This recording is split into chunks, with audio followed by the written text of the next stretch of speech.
Kunda offers this wonderful definition of digital curation as a set of multiple interdisciplinary activities that address the need to create, manage, use, and add value to the digital assets over time. And I appreciate this Kunda reading, although I've included it last, because I feel that it is tied, somehow tethered to the work that I'm doing in my dissertation proposal, putting together my dissertation proposal.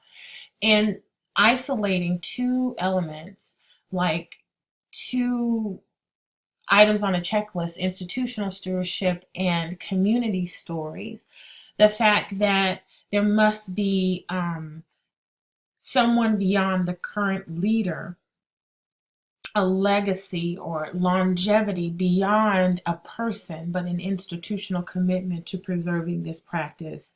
And of course, a respect for narratives coming out of the community, which I've always been a proponent of.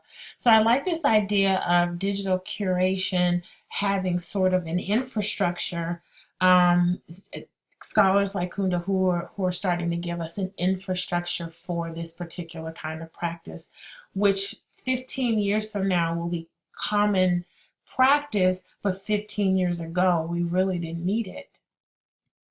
So I wanted to say really quickly, the first time I thought about curation in the composition classroom at the conference and the things that I was seeing at the conference was in my personal practice too, was when I went to see Troy Hicks present on snowfall as a multimedia artifact that could be very useful in the composition classroom.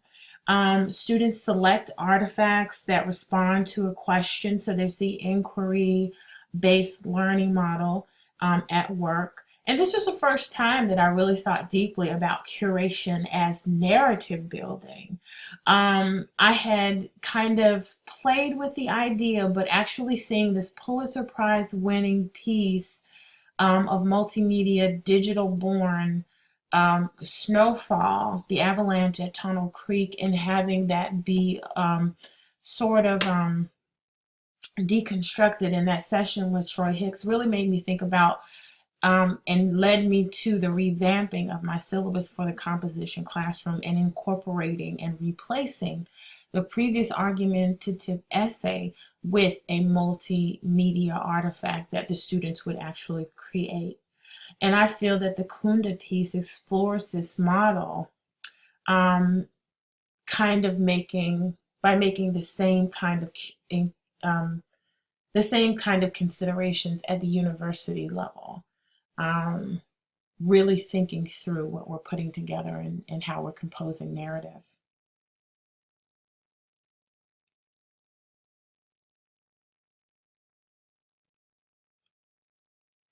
Essentially, deliberation and inquiry-based projects in the composition classroom are the biggest takeaways for me for everything that I experienced at the conference this year. I, having been someone who's had some success, hard-won success with teaching argumentative essay writing in the first year writing classroom, particularly because of the level variance where I teach, this idea of coming back to my first love, which is kind of reporting from my journalism days, reporting information type work, where students are simply responding to a question, a research question, as opposed to arguing a point. I've always embraced this idea of the Burkean parlor, deliberation, inquiry-based rather than argumentative, debate-based scholarship. But I switched because I really felt that the students' first year writing is supposed to expose them to college writing that they're facing, not so much as my personal preference. So going back to my first love in the classroom and in my pedagogy is really something that's important that I'm taking away.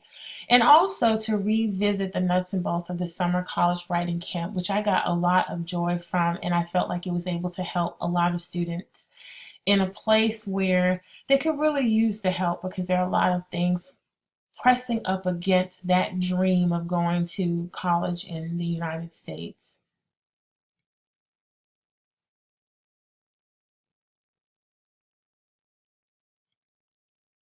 because I got so much out of the Troy Hicks discussions, sessions, keynote address.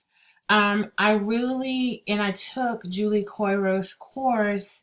Um, I really wanted, if I had another day, I would have loved to see an online reading and digital composition roundtable led by those two. Some of the models it certainly had intersections, and then some things varied, particularly when it came to assessment tools. And I just wondered what the two of them thought about the exclusions and inclusions of each of the models. And it would have been great to hear that conversation. I know I would have learned a lot, having used at this point both of the models from both scholars. The other thing is that it would have been great to have more publications available that were writing and reading centered, digital writing and online reading centered.